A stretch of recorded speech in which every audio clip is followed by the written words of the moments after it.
ਇੱਥੇ ਸਿਕਿਉਰਿਟੀ ਦੇ ਇੰਤਜ਼ਾਮਾਤ ਤੁਸੀਂ ਵੇਖ ਸਕਦੇ ਜੇ ਮੇਰੇ ਪਿੱਛੇ ਇਸ ਵਕਤ ਸਿਕਿਉਰਿਟੀ ਦੇ ਇੰਤਜ਼ਾਮਾਤ ਤੁਸੀਂ ਵੇਖ ਸਕਦੇ ਪੁਲਿਸ ਅਹਿਲਕਾਰ ਮੌਜੂਦ ਨੇ। ਆਉਣ ਵਾਲੀਆਂ ਸੰਗਤਾਂ ਦੀ ਪ੍ਰੋਪਰ ਚੈਕਿੰਗ ਕੀਤੀ ਜਾ ਰਹੀ ਹੈ। ਬਾਕਾਇਦਾ ਚੈਕਿੰਗ ਤੋਂ ਬਾਅਦ ਉਹਨਾਂ ਨੂੰ ਅੰਦਰ ਭੇਜਿਆ ਜਾ ਰਿਹਾ। ਬਗੈਰ ਚੈਕਿੰਗ ਦੇ ਕਿਸੇ ਨੂੰ ਜਾਣਾ ਅਲਾਓ ਨਹੀਂ ਕੀਤਾ ਜਾ ਰਿਹਾ। ਨਨਕਾਣਾ ਦੇ ਇਲਾਕੇ 'ਚ ਤੇ ਸਮੋਗ ਐਡੀ ਨਹੀਂ ਹੈਗੀ, ਲੇਕਿਨ ਉਸ ਤਰੀਕੇ ਦੇ ਨਾਲ ਧੁੱਪ ਵੀ ਨਹੀਂ ਪੈ ਰਹੀ। ਕਦੀ ਕਦੀ ਜਿਹੜਾ ਹੈਗਾ ਸੂਰਜ ਮੁੱਖ ਵਖਾਲੀ ਕਰ ਜਾਂਦਾ ਹੈ ਤੇ ਦੁਬਾਰਾ ਫਿਰ ਗਾਇਬ ਹੈ। ਮਾਸਕ ਦੇ ਇਸਤੇਮਾਲ ਨੂੰ ਕੋਸ਼ਿਸ਼ ਕੀਤੀ ਜਾ ਰਹੀ ਹੈ ਕਿ ਮੇਕ ਸ਼ੋਰ ਕੀਤਾ ਜਾਏ ਕਿ ਜਿੰਨੀਆਂ ਆਉਣ ਵਾਲੀਆਂ ਸੰਗਤਾਂ ਨੇ ਉਹ ਮਾਸਕ ਨੂੰ ਇਸਤੇਮਾਲ ਕਰਨ ਤਾਂ ਕਿ ਹਰ ਨਿੱਕੀ ਖੁੰਝੀ ਜਿੱਥੇ ਸ਼ਾਇਦ ਹੀ पूरे साल च कभी सफाई होई हो अज के दिन उत्थे भी सफाई हो रही है तो अज के दिन उत्थे भी अमला लगा होया है। पंजाबी रेडियो USA सुनने वाले सब सत्कारयोग ਸਰੋਤਿਆਂ ਤੇ ਸਾਨੂੰ ਸਾਡੇ ਡਿਜੀਟਲ ਚੈਨਲਸ ਰਾਹੀਂ ਵੇਖਣ ਵਾਲੇ ਸਭ ਦਰਸ਼ਕਾਂ ਨੂੰ ਮੈਂ ਮੋਹਸਿਨ ਅਲੀ ਬਾਬਾ ਗੁਰੂ ਨਾਨਕ ਦੇਵ ਜੀ ਦੇ 555 ਜਨਮ ਦਿਹਾੜ ਤੇ ਜੀ ਆਇਆਂ ਨੂੰ ਆਖਣਾ ਵਾ। ਨਨਕਾਣਾ ਸਾਹਿਬ ਇਸ ਵਕਤ ਪੰਜਾਬੀ ਰੇਡੀਓ USA ਦੀ ਪੂਰੀ ਟੀਮ ਮੌਜੂਦ ਹੈ।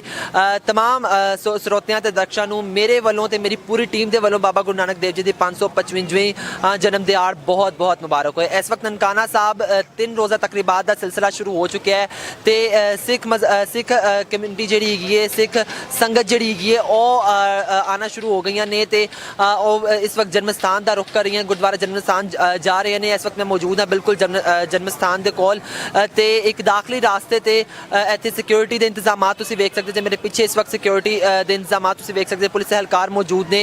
आने वाली संगतां की प्रॉपर चैकिंग की जा रही है। बाकायदा चैकिंग तो बाद उन्होंने अंदर भेजा जा रहा है। बगैर चैकिंग के किसी को जाना अलाउ नहीं किया जा रहा।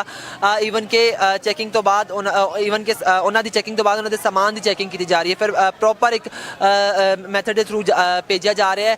सिक्योरिटी के इंतजामात आलम है कि गुरुद्वारा जमन स्थान च जाने वाले जिन्ने वड्डे रस्ते ने उन्होंने बंद कर दिता गया है। आम ट्रैफिक उत्थे जानी बंद कर दी गई है। ना सिर्फ इन्ना ही बल्कि जिन्ने मुल्कां नाल छोटी छोटी गलियां लगदियां ने उन्होंने भी पुलिस एहलकार मौजूद ने जो कि खासी नज़र रखे हुए हैं तो आल्टरनेटिव रस्ता इख्तियार करने तक कहा जा रहा है। तमाम संगतां नूं या तमाम रिहायशी जिहड़े उत्थे दे लोकल कम्यूनिटी है उन्होंने कहा जा रहा है कि तुसीं कोई आल्टरनेट रस्ता इख्तियार करो। ना सिर्फ इन्ना ही बल्कि वक्फे दे नाल जिहड़े DPO साहब ते बाकी ऑफिसर जिहड़े चक्कर ला रहे हैं। राउंड हो रहा है इस वक्त सेहत की सूरत हाल नूं बेहतर बनाने वास्ते या उन्होंने कंट्रोल च रखने वास्ते इत्थे रेस्क्यू की गड्डी मौजूद है जो कि बर वक्त किसी को अगर कोई एमरजेंसी पेश आती है या फिर मैडिकल फैसिलिटीज़ की जरूरत पैंदी है तो उन्होंने उस वक्त फैसिलिटेट किया जाए। इस तो इलावा स्मोक क्योंकि पाकिस्तान से खासकर लाहौर ते जिहड़े करीबी इलाके ने उत्थे बहुत ज़्यादा उनका भी मसला है तो जनाब इनू कवर करने वास्ते भी ननकाना के इलाके तो समोग एडी नहीं हैगी, लेकिन उस तरीके दे नाल धुप भी नहीं पै रही। कदी कदी जो है सूरज मुख वखाली कर जाता है तो दोबारा फिर गायब है तो बदल जो है इतने हैगे ने तो धुंध तो बिल्कुल इस वक्त नहीं हैगी।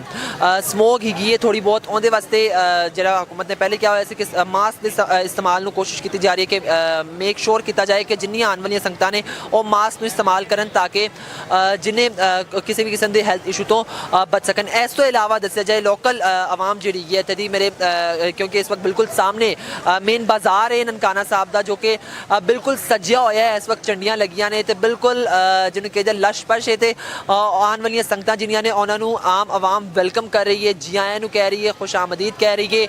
उन्हों का पुरतपाक इस्तकबाल करने के नाल उन्होंने फुल प्रोटोकॉल दिता जा रहा है। जब कोई उन्होंने दुकान पर जाता है जो असीं आ रहे वेख रहे कि जिन्हें लोग उन्होंने दुकान पर जाते हैं तो उस वक्त उन्होंने फुल प्रोटोकॉल के नाल डील किया जा रहा है।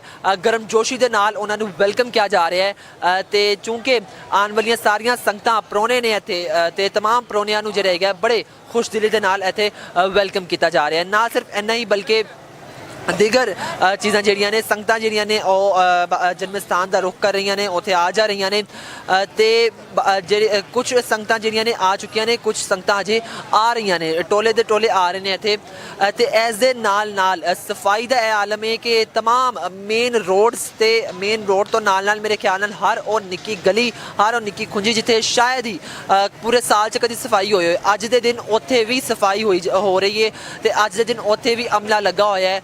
काफ़ी हद तक सड़क साफ कर दी गई ने, लेकिन हजे भी अमला कुछ ऐसी गलियां मौजूद है जो कि यकीनी बना रहे हैं सफाई नूं ताकि आने वाले जिन्नियां संगतां ने उन्होंने किसी किस्म की मुश्किल पेश ना आए, किसी किस्म का जो है मुश्किल का सामना ना करना पवे। पूरे इस वक्त ਆਮ ਆਵਾਮ ਤੋਂ ਲੈ ਕਰ ਜਿਹੜਾ ਹਕੂਮਤੀ ਸਤਹ ਤੱਕ ਤੇ ਇੰਤਜ਼ਾਮੀ ਸਤਹ ਤੱਕ ਇਸ ਚੀਜ਼ ਨੂੰ ਯਕੀਨੀ ਬਣਾਇਆ ਜਾ ਰਿਹਾ ਹੈ, ਇਸ ਚੀਜ਼ ਨੂੰ ਪੂਰਾ ਮੇਕ ਸ਼ੋਰ ਕੀਤਾ ਜਾ ਰਿਹਾ ਹੈ ਕਿ ਆਉਣ ਵਾਲੀਆਂ ਸੰਗਤਾਂ ਨੂੰ ਕਿਸੇ ਕਿਸਮ ਦਾ ਮਸਲਾ ਨਾ ਹੋਵੇ ਤੇ ਉਹਨਾਂ ਵਾਸਤੇ ਹਰ ਚੀਜ਼ ਬਿਲਕੁਲ ਕਲੀਅਰ ਹੋਏ, ਉਹਨਾਂ ਦੀ ਐਂਟਰੈਂਸ ਤੋਂ ਲੈ ਕੇ ਉਹਨਾਂ ਦਾ ਬਿਲਕੁਲ ਆਖਰੀ ਦਿਨ ਤੱਕ ਚੀਜ਼ ਬਿਲਕੁਲ ਉਹਨਾਂ ਦੇ ਆਸਾਨੀ ਦੇ ਨਾਲ ਹੋ ਜਾਏ। ਤੇ ਜਨਾਬ ਮੈਂ ਇਸ ਵਕਤ ਮੌਜੂਦਾ ਨਨਕਾਣਾ ਸਾਹਿਬ ਤੇ ਫਿਲ ਵਕਤ ਮੈਂ ਤੁਹਾਨੂੰ ਦੁਬਾਰਾ ਕਨੈਕਟ ਕਰਾਂਗਾ ਪੰਜਾਬੀ ਰੇਡੀਓ USA ਦੇ ਨਾਲ ਸਟੂਡੀਓਜ਼ 'ਚ ਤੇ ਫਿਲ ਵਕਤ ਨਨਕਾਣਾ ਸਾਹਿਬ ਤੋਂ ਨਹੀਂ ਮਜ਼ੀਦ ਕਵਰੇਜ ਸਾਡੇ ਵਾਸਤੇ ਪੇਸ਼ ਕਰਿਆ।